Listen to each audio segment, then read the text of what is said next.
Hi friends, welcome to Lakshmi కథల హరివిల్లు. మనం ఇప్పుడు కొమ్మూరి వేణుగోపాలరావు గారిచే రచింపబడిన ఆత్మజ్యోతి అనే నవల గురించి చెప్పుకుంటున్నాం కదండి. ఈ నవల కానీ మీకు నచ్చినట్లయితే నా ఛానల్ని సబ్స్క్రైబ్ చేసి అలాగే వీడియోని లైక్ చేసి నాకు మరింత సపోర్ట్ ఇవ్వండి. ఇక ఆలస్యం చేయకుండా నెక్స్ట్ పార్ట్లోకి వెళ్దామండి. 2 నెలలు గడిచిపోయాయి. వేసవి సెలవులు అయిపోగానే శివనాథరావు 4వ ఏడు చదవడానికి హైదరాబాద్ వెళ్ళిపోయాడు. అతనికి ఇది వరకు విశాఖపట్నంలో సీటు రాలేదు. మాధవరావు పలుకుబడి ఉపయోగించి హైదరాబాద్లో సీటు తెప్పించగలిగారు. ఇప్పుడు అక్కడి నుంచి విశాఖపట్నానికి మార్పించుకోవచ్చు కానీ శివనాథరావుకు ఆ వాతావరణమే నచ్చి అక్కడే ఉండిపోయాడు. రాధాకృష్ణ ఈ ఏడు కూడా బిఏ తప్పాడు. అందుకని బెజవాడలోనే ఉండిపోయి సెప్టెంబర్కు హడావిడి చేస్తున్నాడు. చంద్రం చదువు మానేసి తండ్రిలా వ్యాపారంలో ప్రవేశించాడు. అతనికి ఇప్పుడు కావలసినంత పని. కానీ యూనివర్సిటీలో ఉంటే క్రికెట్తో హాయిగా గడపవచ్చని కొంచెం విచారం ఉండేది. అయినా స్టేట్ తరపున అతన్ని ఎలాగూ పిలుస్తారు. కానీ దేశం తరపున ఆడి తన తడాఖా చూపించాలని అతని అభిలాష. మోహనరావు వాల్తేరిపోయి లాలో చేరాడు. డిసెంబర్ వచ్చింది. న్యూజిలాండ్ నుంచి క్రికెట్ టీం ఇండియాకు వచ్చింది. మొదటి టెస్ట్ హైదరాబాద్లో ఏర్పాటైంది. చంద్రానికి సెలక్షన్లో పాల్గొనమని క్రికెట్ బోర్డు నుండి ఆహ్వానం వచ్చింది. అతను వెళ్ళి వచ్చాడు. బ్యాటింగ్ కోసం కాకపోయినా బౌలింగ్ అయినా తనకు ఛాన్స్ వస్తుందని కొండంత ఆశ పెట్టుకున్నాడు. కానీ అతను సెలెక్ట్ కాలేదు. హతాశుడై ఇక క్రికెట్ ఊసు ఎత్తకూడదనుకున్నాడు. కానీ టెస్ట్ వివరాలు పేపర్లో చూడగానే ఉత్సాహం చంపుకోలేకపోయాడు. శివనాథరావుకి వైర్ ఇచ్చి బయలుదేరాడు. స్నేహితుడు స్టేషన్కొచ్చి కలిశాడు. చంద్రం అతన్ని కావలించుకున్నంత పనిచేసి ఏరా బ్రదర్ చిక్కిపోయావేం అన్నాడు. మరి ఎంబీబీఎస్ చదువు అంటూ నసిగాడు శివనాథరావు. బాబోయ్, నువ్వు కాబట్టి చదువుతున్నావు గాని నేనైతే నా ఎత్తు ధనం పోసినా చదవను. నాకు లైఫ్లో రెండే రెండు యాంబిషన్స్, క్రికెట్, లగ్జరీ. ఇద్దరూ యూనివర్సిటీ హాస్టల్కి వచ్చారు. ఏరా, ఈ సమాధిలో జీవితం బాగుందా అన్నాడు చంద్రం యూనివర్సిటీ బిల్డింగ్ చూస్తూ. భోజనం చేస్తూ ఎందుకు తీసుకున్నావురా బాయి ఈ కోర్సు? నువ్వు ఫస్ట్ ఆర్టిస్ట్వి, కళారాధకుడివి, ఆల్రౌండ్ డెవలప్మెంట్ కోసమా? అంతగా దేశాన్ని చెండకురా తినకూడదు. శివనాథరావు నవ్వి ఊరుకున్నాడు. మరునాడు సాయంత్రం సికింద్రాబాద్లో ఒక నాటకం ఉంది. నాటకం పేరు రాగదీపం. మొదటిసారిగా పేరుకొక్కిన సరళ ఆర్ట్ థియేటర్స్ వాళ్ళు దాన్ని ప్రదర్శిస్తున్నారు. నాటకాన్ని రాసింది, డైరెక్ట్ చేసింది కళాసమితి యజమాని జానకిరామే. జానకిరామ్ గురించి చంద్రం ఇదివరకు చాలాసార్లు విన్నాడు. అందుకని ఆ నాటకానికి పోదామంటే పోదామని పట్టుబట్టాడు. సరే, మిత్రులిద్దరూ బయలుదేరి వెళ్లారు. స్నేహితులిద్దరూ ముందు సోఫాలలో కూర్చున్నారు. నాటకం మొదలైంది. చంద్రం స్నేహితుడిని గిచ్చి, చూడు ఎంత బావుందో అమ్మాయి. అమ్మాయేనా సుజాత అన్నాడు. అవునండి, ఇదే మొదటిసారి నటించడం. జానకిరామ్ ఫ్రెండ్ అన్నాడు పక్కనున్న పెద్ద మనిషి. రంగురంగుల దీపాల కాంతిలో నిజంగానే మెరిసిపోతుంది ఆ నటీమణి. ఒక్క అందమే కాదు, అంతకన్నా నటన కూడా అద్భుతంగా ఉంది. చంద్రం కళ్ళప్పగించి చూడసాగాడు. ఆమెను ఎవరు లవ్ చేయరు అన్నాడు చంద్రం స్నేహితుడి చెవిలో. కొంపతీసి నువ్వుగాని ఆ అన్నాడు శివనాథరావు. అబ్బే లేదు, ఆ మెరుపుతీగ నాటకాల్లోకి ఎలా వచ్చిందా అని అన్నాడు చంద్రం పరధ్యానంగా. దాదాపు 2:30 గంటలు గడిచి నాటకం ముగిసింది. శివనాథరావు లేచి బయటకు పోవడానికి ఉద్యుక్తుడవుతున్నాడు. అటు కాదు ఇటు అని చంద్రం స్నేహితుడు చెయ్యి పుచ్చుకొని గబగబా గ్రీన్ రూమ్లోకి లాక్కుపోయాడు. చివరి దృశ్యంలో రాగలత సుజాత ధరించిన పాత్ర చనిపోయింది. వీళ్ళు లోపలికి వెళ్ళేసరికి సుజాత ఇంకా అదే మూడ్లో నేల మీద పడి ఉంది. నాటకంలో కథానాయకుడి వేషం వేసిన యువకుడు ఆమెను సమీపించి చెవిలో, సుజాత లే, నాటకం అయిపోయింది అన్నాడు మృదువుగా. అతను మంచి అందగాడు. పేరు ప్రభాకరం. ఆమె ఉలికిపడి సిగ్గుపడుతూ, నేను నిజంగా పడిపోయానా అని ప్రశ్నించింది. ఎంత అపూర్వంగా నటించావనుకున్నావ్ అన్నాడు ప్రభాకర్. ఆమె సిగ్గుపడి నవ్వింది. కపోలాలు ఎర్రబారి దీపకాంతికి మిలమిలా మెరిశాయి. చంద్రం చప్పున ఆమెకు చేరువుగా పోయి, కంగ్రాచ్యులేషన్స్, నేను పుట్టాక ఇంత గొప్ప రూపం, నటన ఎప్పుడూ చూడలేదు మిస్ సుజాతాదేవి అన్నాడు. ప్రభాకరం ఈ నూతన ఆగంతకుని వంక కాస్త ఎర్రగా చూశాడు. ఆమె కంపిస్తున్న తెల్లని చేతులతో నమస్కారం పెట్టింది. నిజంగా ఇవాళ డ్రామాకు నేను మిస్ అయి ఉంటే ఆ విచారం జన్మజన్మలకు నన్ను వెంటాడుతూ ఉండేది. ఇవాళ చాలా సుదినం మిస్ సుజాతాదేవి. ఆమె ఫక్కున నవ్వింది. క్రింద 1000 ముత్యాలు రాలిపడినట్లయింది. శివనాథరావు వెనక నుంచి వచ్చి ఇహ పోదామన్నట్లు స్నేహితుడు చెయ్యి పట్టుకుని లాగాడు. నా పేరు రామచంద్రరావు. ఇతను నా స్నేహితుడు శివనాథరావు, గొప్ప ఆర్టిస్ట్. ఆమె మళ్ళీ నమస్కారం పెట్టింది నవ్వుతూ. గ్రీన్ రూమ్ అంతా హడావిడిగా ఉంది. వేషధారులంతా వేషాలు తీసేసే హడావిడిలో ఉన్నారు. వీళ్ళ గురించి కూడా అక్కడ ఎవరూ పట్టించుకోవడం లేదు. సుజాత వెళ్ళిపోదామంటే ఇక్కడ ఈ రసిక హృదయుడు అడ్డు నిలిచి అందలం ఎక్కిస్తున్నాడాయే. ఇంతలో గుమ్మం దగ్గర చిన్న చప్పుడైంది. సుజాత తలెత్తి సంతోషంగా మాస్టర్ అని అటు కేసిపోయింది. స్నేహితులిద్దరూ కూడా అటు తలలో తిప్పి చూశారు. గుమ్మానికి ఇవతల ఓ సన్నని పొడిగాటి వ్యక్తి నిలబడి ఉన్నాడు. 45 ఏళ్ల పైచిలుక ఉంటుంది వయసు. మనిషి కఠినంగా చికాగా కనిపిస్తున్నాడు. అతనికి ఎడమ కన్ను గుడ్డి, ఎడమ కాలు కుంటి. మాస్టర్ అంది సుజాత నవ్వుతూ. అతను ఆమె భుజాల మీద లాలనగా చెయ్యి వేసి ఆదరణగా నవ్వాడు. ఇంకా చాలదు, ఇంకా చాలదు అన్నాడు. సుజాత ముఖం క్షణంలో పారిపోయింది. బాగా చెయ్యలేదా అన్నది బలహీన స్వరంతో. అతను ప్రేమగా ఆమె చెక్కెల మీద కొట్టి, నా విషయం తెలుసుగా నీకు, నా కొలత వేరని. ప్రపంచమంతా ఎలుగెత్తి చాటినా నాకన్నా నిజం ఎవడూ చెప్పలేడు. సుజాత, నేను చెప్పినవన్నీ ఎందుకు మర్చిపోయావు? ఆమె కళ్ళలో గిర్రున నీళ్లు తిరిగాయి. అంతేనా అంది నిరాశగా. అతనేదో చెప్పబోతూ ఈ ఇద్దరు యువకుల్ని చూసి వీళ్ళెవరు అన్నాడు. చంద్రం ముందుకు వెళ్ళి, మీరేనా జానకిరామ్ గారు? నా పేరు రామచంద్రరావు అన్నాడు. అది సరే, నా పర్మిషన్ లేకుండా లోపలికి ఎలా వచ్చారు? ఆ గొంతులోని కాఠిన్యం విని చంద్రం దెబ్బతిని, మిమ్మల్ని కంగ్రాచులేట్. అది సరే, అడగకుండా లోపలికి ఎందుకు వచ్చారు? చంద్రం కోపంతో, అడగటానికేముంది ఇందులో, నువ్వేం మినిస్టర్వా అన్నాడు. ఆ వ్యక్తి ముఖంలో ఏమీ మార్పులేదు. మీ ఇద్దరూ బయటకు దయచేయండి అన్నాడు మామూలుగా. వారవ్వా, ఏమి జబర్దస్తి. Mister, please get out. చంద్రం వల్లమాలిన కోపంతో ఇంకేదో అనబోతున్నాడు. కానీ శివనాథరావు అతని రెక్కపుచ్చుకుని, డ్రామా అంటే తెలిసిందా అని బలవంతంగా లాక్కుపోయాడు. అంతా నిశ్శబ్దంగా ఉండిపోయారు. ప్రభాకరం పాలిపోయిన ముఖంతో నిలబడిపోయాడు. సుజాత నివ్వెరపోతూ నిల్చుంది. జానకిరాం మామూలుగా, పద సుజాత, మేకప్ తీసేసుకో అన్నాడు. సంక్రాంతి సెలవులు. హైదరాబాద్ నుంచి శివనాథరావు, వాల్తేరు నుంచి మోహన్ రావు బెజవాడ వచ్చారు. శివనాథరావుకు ఆ ఇంట్లో ఉండబుద్ధి పుట్టల. ఏ మూలకు పోయినా ఏవో జ్ఞాపకాలు. తండ్రికి తెలుసు, తెలియనట్లు ఊరుకున్నాడు. సావిత్రి మామూలు పిన్నే. అతను ఆశ్చర్యపడ్డాడు. మోహనరావు స్నేహితుణ్ణి తమ పల్లెటూరికి ప్రయాణం కమ్మని బలవంతం చేశాడు. అసలు అతను ఎప్పటినుంచో అడుగుతున్నాడు రమ్మని. ఈసారి శివనాథరావు ముఖం వికసించింది. సరే అన్నాడు. వచ్చి 2 రోజులైంది. పాడు బస్సులు, పాడు ప్రజలు, అగ్నిజ్వాలను ఆర్పుదాం, శాంతిని కనుగొందాం అని అతని అభిప్రాయాలు. ఆ రోజు మోహనరావు అతను బెజవాడలో బస్సు ఎక్కారు. 2 గంటలు ప్రయాణం. చెమటూరు కిళ్ళి దుకాణం ముందు బస్సు వాళ్లను దింపేసింది. కొట్టు చుట్టూ కూర్చున్న 5-6 మనుషులు వీళ్లను గమనిస్తున్నారు. వాళ్లకు మోహన్రావు తెలుసు. ఇంకా 4 మైళ్ళు ఉంది వాళ్ళ ఊరు. బస్సు పోదు. ఏమిటి చూస్తున్నావు అన్నాడు శివనాథరావు. బండి రావాలి, నడిచిపోదామన్నాడు. ఓ అరగంట చూసి రాకపోతే ఆ పనే చేద్దాం, అంతదాకా ఆ హోటల్లో కూర్చుందాం పదా అంటూ ఓ పూరిపాక కాఫీ హోటల్కు దారితీశాడు. ఇద్దరూ వంగి అందులోకి పోయి బల్లమీద కూర్చున్నారు. ఒంటి మీద బనియనైనా లేని వ్యక్తి వాళ్ళ దగ్గరకు వచ్చి వినయంగా, ఏం కావాలయ్యా అని అడిగాడు. ఏమున్నాయి? ఇడ్లీ, ఉప్మా, దోశ. శివనాథరావు ఇడ్లీ పట్టుకురమ్మన్నాడు. మోహన్ రావు ఉప్మా కావాలన్నాడు. వచ్చాయి. పక్క బెంచీల మీద 5-6 మనుషులు చేరి తీవ్రంగా రాజకీయాలు మాట్లాడుకుంటున్నారు. బయట ఎలక్షన్ల గొడవ. అందులో ఒకడు ఇటు తిరిగి, మీది ఏ ఊరండి అన్నాడు. బెజవాడ. మీ నియోజకవర్గంలో ఎవరు గెలుస్తారనుకుంటున్నారు బాబు అన్నతనిది రెండో ప్రశ్న. ఏమో నాకు తెలియదండి. ఇది విని వాళ్లలో వాళ్ళు ఏదో చెప్పుకుని నవ్వుకుని మళ్ళీ వాళ్ల ధోరణిలో పడ్డారు.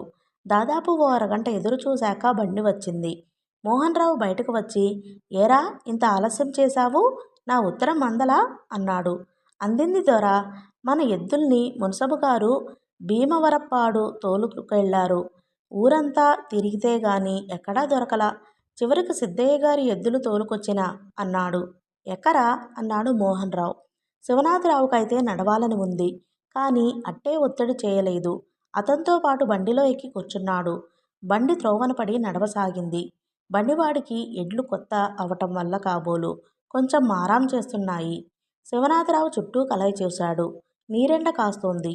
ఎటు చూసినా కనుచూపు మేరలో తాటి చెట్లు. విడిచి వచ్చిన ఊరు వెనకబడింది. ఏదో కొత్తగా పీలుస్తున్నట్లుగా ఉంది. తూర్పు దిక్కున తన స్థానం మారినట్లుగా భ్రమ కల్పిస్తోంది. వాళ్ళ వెనకనే మనిషి నడిచి వస్తున్నాడు. అతని చేతిలో ఉత్తరాల కట్టను. అతన్ని పోస్ట్ మ్యాన్ అని అనుకున్నాడు. కృష్ణమూర్తి, మా ఇంటికేమన్నా ఉత్తరాలున్నాయా అని అడిగాడు మోహన్ రావు బండిలోంచి. లేవు సార్. మొహమాటం కోసం గావున అతను మళ్ళీ దా బండిలో ఎక్కు అన్నాడు. పోస్ట్మ్యాన్ చిన్నగా నవ్వి ఎందుకులేండి నడుస్తాను అన్నాడు. బండి మందంగా సాగిపోతోంది. ఓ చోట ఎత్తు ఎక్కసాగింది. ఎడ్లు బలాన్నంతా ఉపయోగిస్తూ అప్పుడప్పుడు గునుస్తూ లాగుతున్నాయి. బండివాడు చాలా జాగ్రత్తగా ముందుండి నడిపిస్తున్నాడు. ఎడ్లని అదిలించడం మానేశాడు. చూడు అన్నాడు మోహన్ రావు. ఏమిటా అని శివనాథరావు చూశాడు. బండి భూమికి చాలా ఎత్తులో ఉంది. చక్రాలు చాలా పిరికిగా తిరుగుతున్నాయి. బండికి అటూ ఇటూ 1 అడుగు మేర నేల కింద విశాలమైన లోయ. ఇరుపక్కల ఏరు వస్తే ప్రయాణాలు బంద్ అని చెప్పాడు మోహనరావు. కర్మగాలి ఎవరైనా ఎదురు వస్తే జాగ్రత్తగా తన బండిని వెనక్కు నడిపించుకుని తీరాల్సిందే. ఎడ్లు కొంచెం తప్పటడుగులు వేస్తే తాము ఎక్కడుంటారా అనుకున్నాడు శివనాథరావు.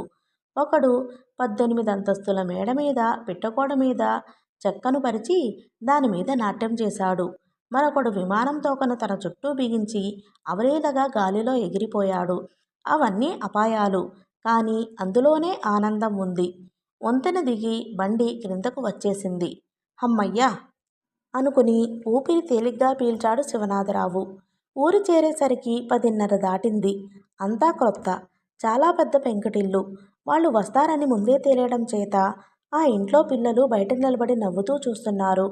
కొత్త వ్యక్తిని చూద్దామని గుమ్మం అవతల నుంచి వంట ఇంటి కిటికీకి అలవాటు పడిన నేత్రాలుగావును కళ్ళు చికిలించుకుని చూస్తున్నాయి.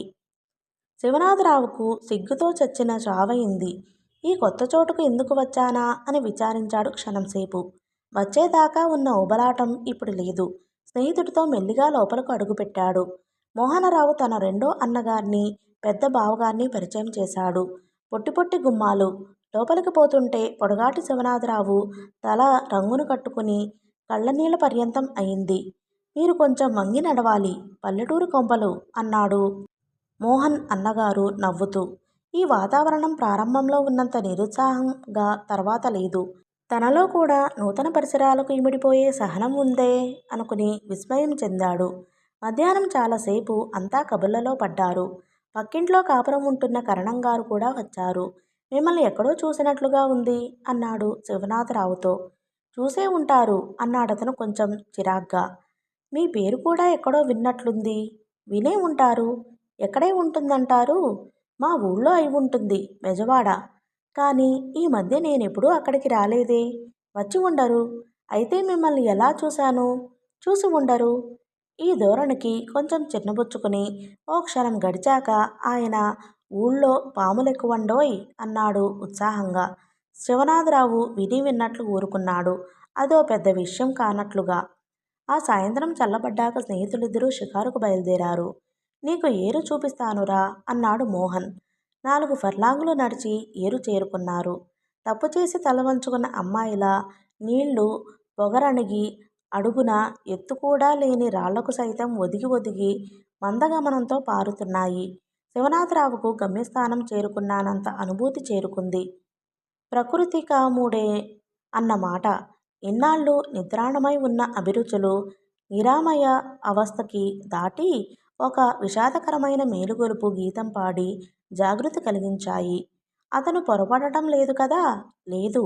అది విషాదగానమే అని మధుర స్మృతులే.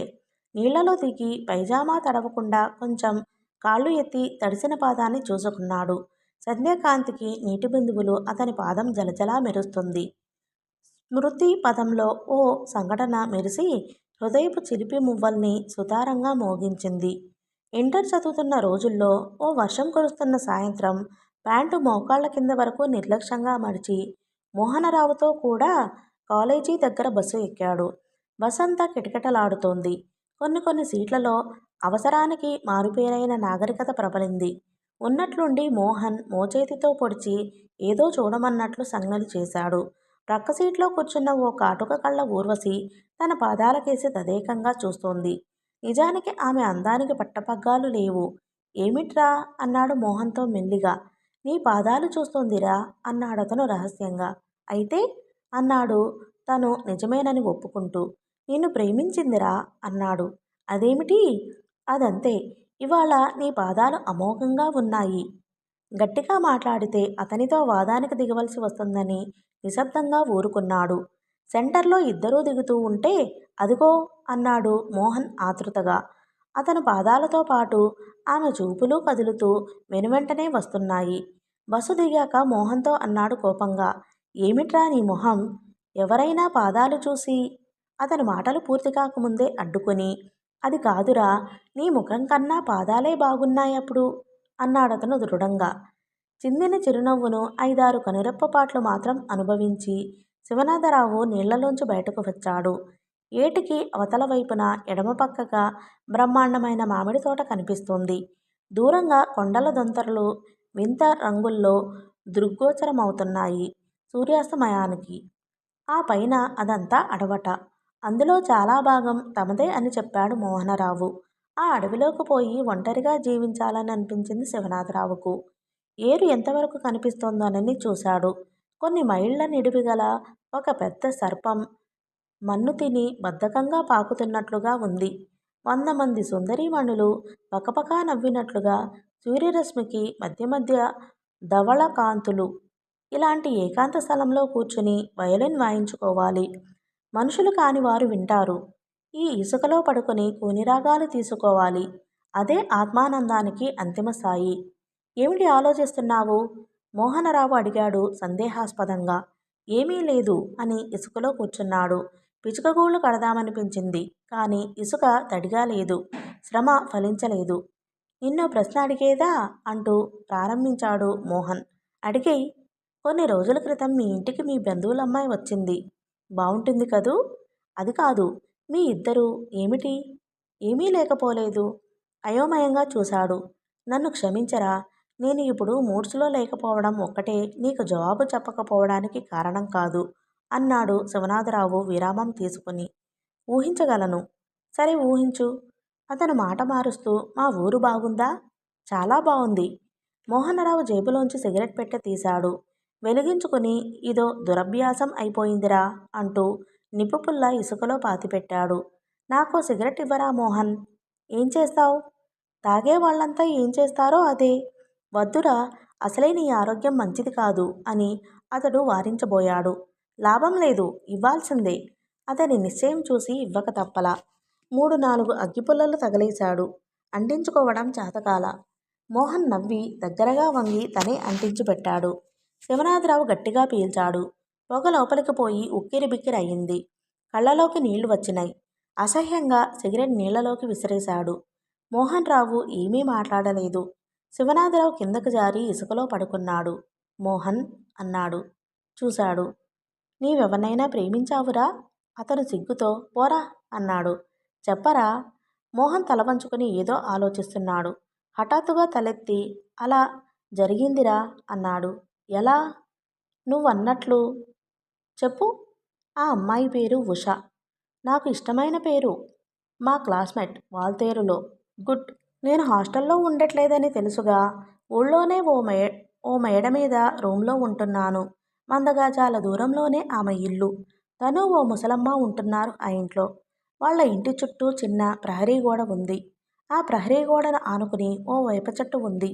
ఆమె ఎప్పుడూ గేటులోంచి లోపలకు సజావుగా వెళ్ళేది కాదు. చెట్టు ఎక్కి గోడ దూకి లోపలకు పోతుండేది. నేను మేడ మీద వసారాలో నిల్చుని ఆ సోయగాల్ని చూస్తూ నివ్వెరపోతూ ఉండేవాణ్ణి. ఆడవాళ్ళ విషయంలో నేను చాలా పిరికివాడినని తెలుసుగా నీకు. కానీ నేను ఆకర్షితుడనై పోయాను. నిరంతరం నా చూపులు ఆ ఇంటి మీదే ప్రసరిస్తూ ఉండేవి. అదే ధ్యాస. కానీ నాకు భయం. మాట్లాడలేను. ఎదురుగా వస్తుంటే ముఖంలోకి చూడలేను. అదేదో విధంగా నవ్వాలంటారు. నవ్వలేను కదా! సిగ్గు విడిచి. అతని కపోలాలు ఎర్రనయ్యాయి. ఎన్నో తడవలు మాట్లాడించదామని ప్రయత్నించాను. చేతకాల. మళ్ళీ లా చదువుతున్నాను ఎందుకు? ఆ కళ్ళలోని వెలుగు, మెరుపు, హొయలు, నవ్వులోని కొంటెతనం చూసి వెర్రెత్తిపోయాను. ఆమె నాకు కావాలి. ఎన్నోసార్లు ఇంటిదాకా వెళ్ళి ఏమీ చేయలేక తిరిగి వచ్చాను. ఓసారి తెగించి గబగబా కొట్టుకుంటున్న గుండెతో లోపలికి వెళ్ళాను. కిటికీలోంచి తొంగి చూసేసరికి ఆమె చాప మీద పడుకుని నిద్రపోతోంది.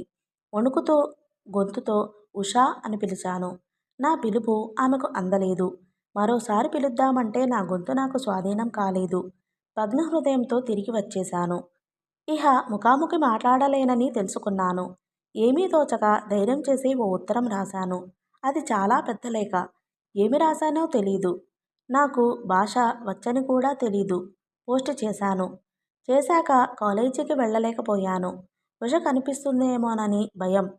గది తలుపులు బిగించి కూర్చునేవాణ్ణి. అతను ఆగాడు. ముఖం ప్రేమోద్రేకంతో వెల్లివిరిసిపోతోంది. చూపు ఇక్కడ లేదు. చివరకు ఓ రోజు పోస్ట్‌మ్యాన్ వచ్చి కవరు ఇచ్చి వెళ్ళాడు. వణుకుతున్న చేతులతో చించి చూశాను. లోపల ఓ చిన్న కాగితం ఉంది. ఒక అందమైన స్త్రీ కలం ఫాలభాగాన్ని ఆనించి ఏమి రాయనా అని ఆలోచిస్తున్న చిత్రం మనోహరంగా గీయబడింది. ఆమె ఆర్టిస్టా? శివనాథరావు ఉత్సాహంగా అడిగాడు. నాకు అప్పుడే తెలిసింది. నాకు అర్థం కాలేదు. ఏమి చెయ్యలేకపోయాను. ముఖమెత్తి అటువైపు చూడలేకపోతున్నాను. ప్రయత్నించి ఇక ఆమెతో మాట్లాడలేవా? అదే తెలియటం లేదు. మోహన్, నువ్వెందుకింత పిరికివాడివి? అని అడిగాడు శివనాథరావు. అదే నేను వెతుక్కుంటున్న జవాబు. ఓ 15 నిమిషాలు ఇరువురూ మౌనంగా ఉండిపోయారు. కనుచీకటి పడుతోంది. కొండల దొంతరలు చీకటి ధరల్లో మూసుకుపోతున్నాయి. అందంగా పలుచగా ప్రవహిస్తున్న ఏరు నిశీధిని నిట్టూర్పులా సవ్వడి చేస్తోంది. ఏటి ఒడ్డున తీసిన చలాలతో పాతనీరు చిమ్మివేసి ఊరుతున్న నీటిని బిందువులతో నింపుకుని స్త్రీలు ఇంటిదారి పట్టారు. మిత్రులిద్దరూ లేచి నడక సాగించారు. వేణుగోపాలస్వామి కోవెల దాకా వచ్చాక మోహన్ అడిగాడు. పెళ్లి చేసుకోవా? మోహన్ తడుముకుంటూ అదే. ఓహో, సరే సరే. ఆ రాత్రి భోజనాలైనాక మీకు పులిజూదం వచ్చునా అని అడిగాడు మోహన్ బావగారు. ఆయన 50 ఏళ్లు పైబడిన మనిషి. రాదే అన్నాడు శివనాథరావు. మీకు నేర్పుతాను పట్టండి అంటూ మోహనరావును గవ్వలు తీసుకురమ్మని పురమాయించి నేలమీద చతికిలబడ్డాడు. గీతలు గీశాడు. పావులు వచ్చాక ఓ 5 నిమిషాలు ఇలా ఇలా ఆడాలని చూపించాడు. శివనాథరావుకు ఓ మాదిరిగా అర్థమైంది. మేకల్ని తీసుకుని ఆయన్ను కట్టించలేడేమోనని పులులే తీసుకున్నాడు. ఆట ప్రారంభించాడు. అరగంట గడిచింది. గంట గడిచింది. వరుసగా 1, 2, 3 మేకలు ఎగిరిపోయేసరికి ఆయన నిస్పృహతో గట్టివారే, మీరు కొత్తగా ఆట నేర్చుకున్నారంటే నమ్మశక్యంగా లేదు అని అన్నాడు. చూశారా బావగారు, ఇన్నాళ్లకు మిమ్మల్ని పల్టీ కొట్టించగల మొనగాణ్ణి ఊరు నుంచి పట్టుకువచ్చాను. నాకింక నిద్ర వస్తోంది. పడుకుందాం పదండి అన్నాడు మోహన్ రావు ఇందాకట్నుంచే ఓపిక పట్టిన వాడల్లా. శివనాథరావుకు నిద్ర రావటం లేదు. అయినా పడుకుని విశ్రాంతిగా ఆలోచించుకోవాలని ఉంది కాబట్టి మారు పలక్కుండా పక్క మీదకు చేరాడు. మోహనరావు హరికేన్ లాంతరు తగ్గించి ఓ మూలను పెట్టి వచ్చి పడుకున్నాడు. కాసేపు బావామరుదులు ఇద్దరూ కబుర్లు చెప్పుకున్నారు. మధ్య మధ్య శివనాథరావును ఏవో ప్రశ్నలు వేసి అతనేమీ పలకపోవడం వలన నిద్రపోయాడు కాబోలని ఊరుకున్నాడు. కాసేపటికి వాళ్ళ మాటలు వినిపించడం మానేశాయి. చాలాసేపటికి శివనాథరావు కూడా నిద్రపోయాడు. అతడు బద్ధకంగా కళ్ళు విప్పి చూసేసరికి తెలతెలవారుతోంది. లేద్దామని అనుకుంటుండగానే హఠాత్తుగా ఎక్కడి నుంచో ఓ కూత వినిపించసాగింది.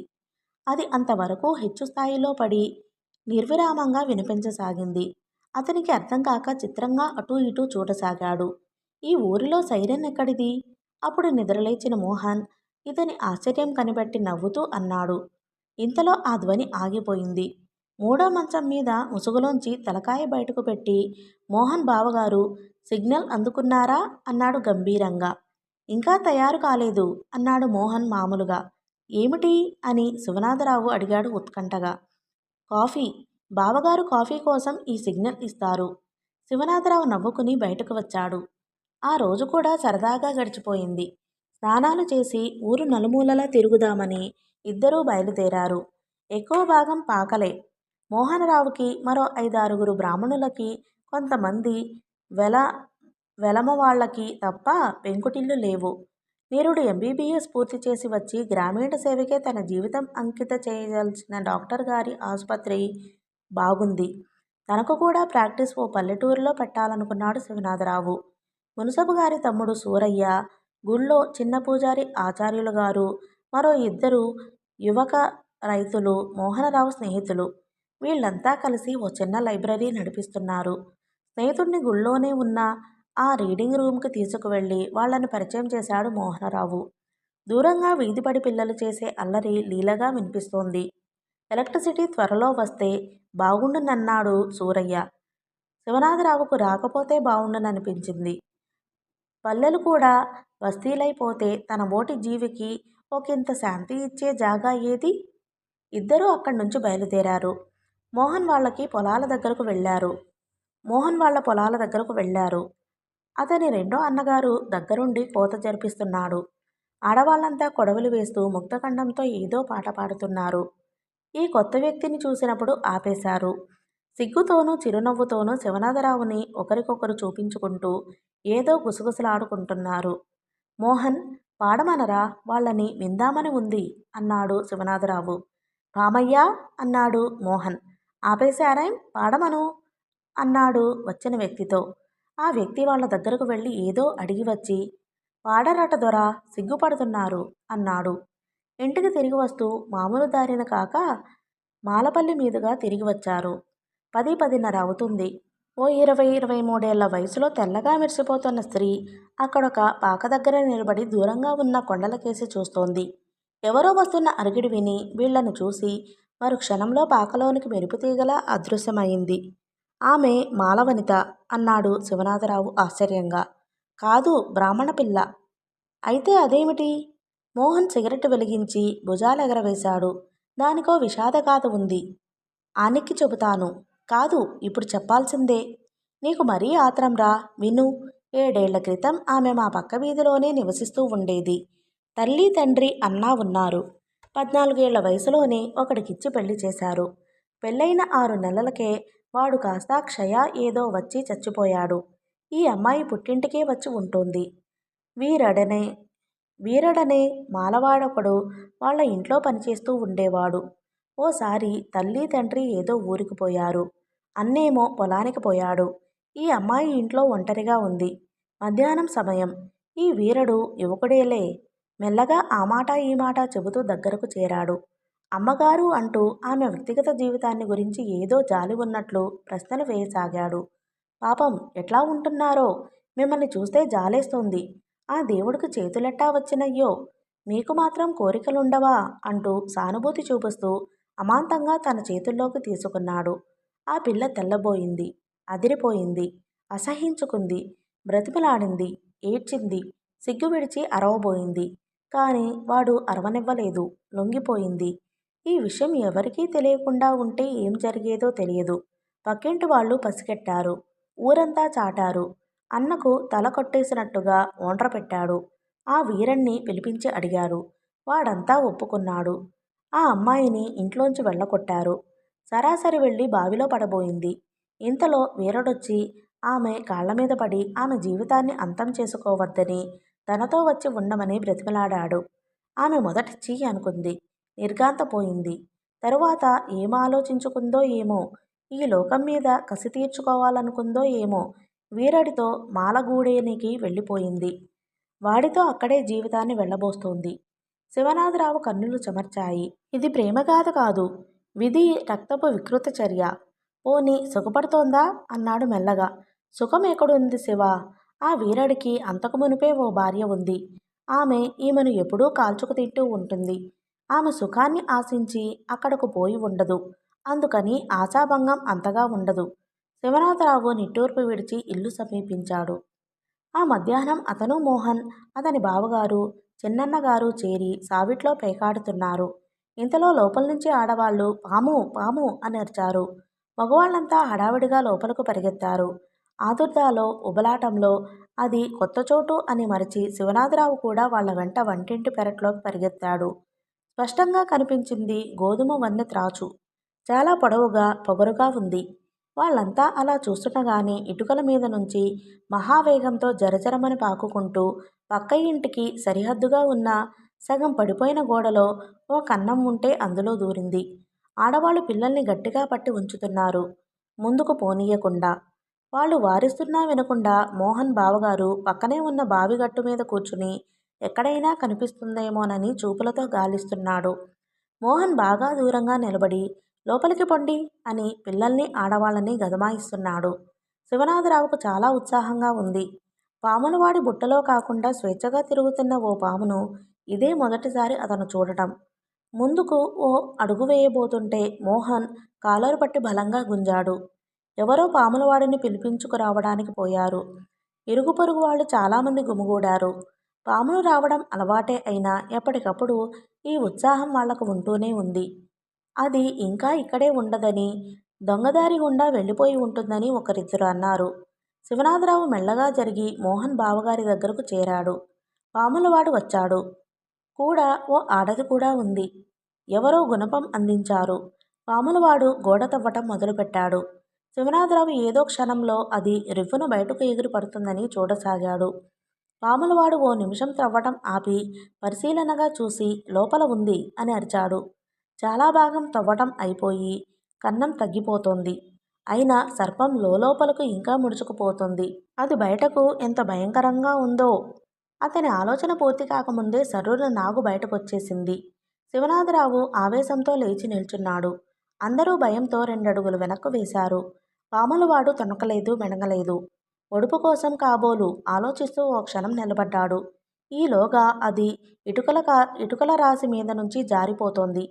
మోహన్ పట్టుకొమ్మని గట్టిగా అరిచాడు. కూడా వచ్చిన ఆవిడ ముందుకు ఉరికి దాని తోక పట్టుకుని యువతలకు గిరాటు వేసింది.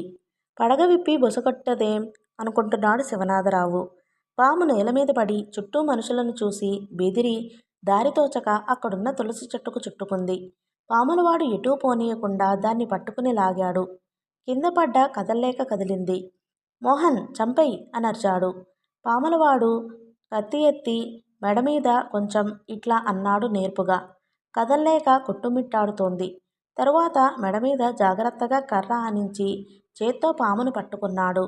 దాని నోరు తెరిచి కూరలు చూపించాడు. వాడు పాములవాడే అయినా వృత్తి చేయటం లేదు గావున కింద పడేసి కర్రతో బాది చంపేశాడు. ఇంటికి కొంచెం అవతలగా వీధిలో చితిని పేర్చారు. నాగుపామును అందులో పడేసి నిప్పంటించారు. పిల్లలు అందులో కాణీలు పడేశారు. దాదాపు గంటసేపు కాలింది. పాము బూడిద అయిపోయింది. పిల్లలు కాలిన కాణీలు తెచ్చి దాచుకున్నారు. కాలం మందంగా పరిగెడుతోంది. రాత్రి భోజనానికి లోపలికి పోయే సమయంలో దీపం వెలుగులో ఓ దృశ్యం చూసి చెక్తుటయ్యాడు శివనాథరావు. ఆ వెలుతురు చాలు. అబ్బా, అంత అందం! మోహన్ వాళ్ళ కుటుంబంలో పిల్ల అంటే నమ్మశక్యం కాలేదు. చిత్రకారుడు వెతుక్కునే విశాల విచిత్ర నేత్రాలు, ఎండముఖం ఎరగని దానిలా ఆమె శరీరపు వన్నె చిన్నెలు, పరవశం కలిగించే దివ్యకాంతులు. గ్రామీణ వాతావరణంలో అమరిన సౌష్ఠవం ఆమె ప్రత్యేకత. అందులో ఆనందాన్ని రగిల్చింది. అతని ఊహలో జ్యోత్యాగ్ని సారిక అది వయ్యారంగా నడుస్తోంది. ఆ వెలుతురు చాలదు. అతన్ని చూసి ఆమె లేవలేదు. చాపమీద పడుకుని ఉంది. చూస్తోంది కానీ అతన్ని కాదు. వచ్చిన రోజు దూరం నుంచి చూశాడు. పడుకునే ఉంది కానీ అప్పటికి ఈ సౌందర్యం బోధపడలా. ఆమె పెదవి కదపక అతను చూడలా. అతను వ్యాకులపాటుతో స్నేహితుడి వెనక లోపలికి వెళ్ళాడు. రాత్రి 11 దాటి ఉంటుంది. మిగతా వాళ్ళు నిద్రపోతున్నారు. శివనాథరావు అటూ ఇటూ కదులుతున్నాడు. అతనిలో హృదయం దద్దరిల్లింది. ఓ గావుకేక, ఓ ఆక్రందనం. పెనుగాలి రయ్యుమని వీచినట్లయింది. ప్రకృతి నుంచి ప్రభవించిన ఆహ్వానంలా పోకడలు పోయింది. అతనిలో ఓ స్త్రీ జాగా చేసుకుని విలపిస్తోంది. హఠాత్తుగా సరోజిని రూపం కంటిముందు సాక్షాత్కరించింది. రాత్రి 11 గంటలకు ఏం చేస్తూ ఉంటుందో సరోజిని. వద్దు, ఆమెను గురించి ఇప్పుడు ఆలోచించవద్దు. కానీ మళ్ళీ మూలుగు ఆర్తనాదం. శ్మశాన వాటికలో పిశాచం గాఢ తిమిరంలో నవ్వినట్లుగా శరీరంలోని అణువులన్నీ ఒక్కపెట్టున ఏడ్చినాయి. భయం చీకటి ముసుగు కప్పుకున్న హృదయాంతరం నుంచి ఉబికి వస్తున్న కంపన అధికమై మరింత అధికమై మహావేగంతో విజృంభించి సర్వం తనే అయి యుగాంతంలో దిగంతాలన్నీ త్రుటిలో నుసి అయినట్లుగా హఠాత్తుగా సమసిపోగా ప్రకృతి కాంత చేసిన వికటాట్టహాసంగా జంకించి జంకించి విడిచిపెట్టింది. చీమ చిటుకుమన్నా వినిపించే నిశ్శబ్దం. ఆ నిశ్శబ్దాన్ని బ్రద్దలు చేస్తూ హాహాకారాలు. లేచి చూద్దామనుకున్నాడు కానీ ఏదో అదృశ్యపాసం మంచానికి కట్టి పడవేసింది. మోహన్ని గొంతెత్తి పిలవబోయాడు. స్వాధీనం కాల. ఒక దొర్లి ఉంటాడు. పెద్దగా వేశాననుకున్న కేక చెట్టు మొక్క నుంచి పువ్వు రాలిపడినంత స్వల్పంగా వినిపించింది.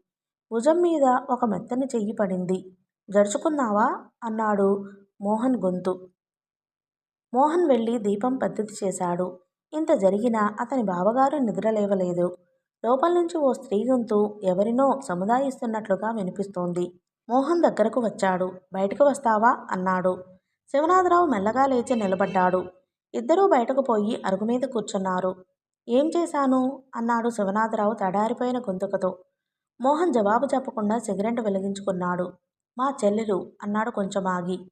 జబ్బా ఏమైనా? విని చెబుతాను. మోహన్ ముఖం పక్కకు తిప్పుకుని చెప్పసాగాడు. భవానీ దాని పేరు. మా అందరిలోకి అదే చాలా అందమైనది. మా ఇంట్లో అందరికీ చెప్పలేని గారాబం అదంటే. ఈ పల్లెటూరులో కూడా బోలెడు డబ్బు ఖర్చు పెట్టి సంగీతం మాస్టర్ని పిలిపించి సంగీతం చెప్పించాం ఆ రోజుల్లో. అది గొంతు విప్పితే 100 కోయిలలు కూసేవి. చివరకు మా నాన్న చనిపోయేటప్పుడు కూడా మమ్మల్ని చేరబిలిచి భవానీని జాగ్రత్తగా చూసుకోండిరా, దానిని కొంచెమైనా నొప్పివ్వకండి, అది చాలా సుకుమారి అంటూ ఎంతో ఆవేదన పడ్డారు. అప్పుడు దానికి 11 ఏళ్ళు. మేమంతా ప్రాణానికి ప్రాణంలా చూసుకున్నాం.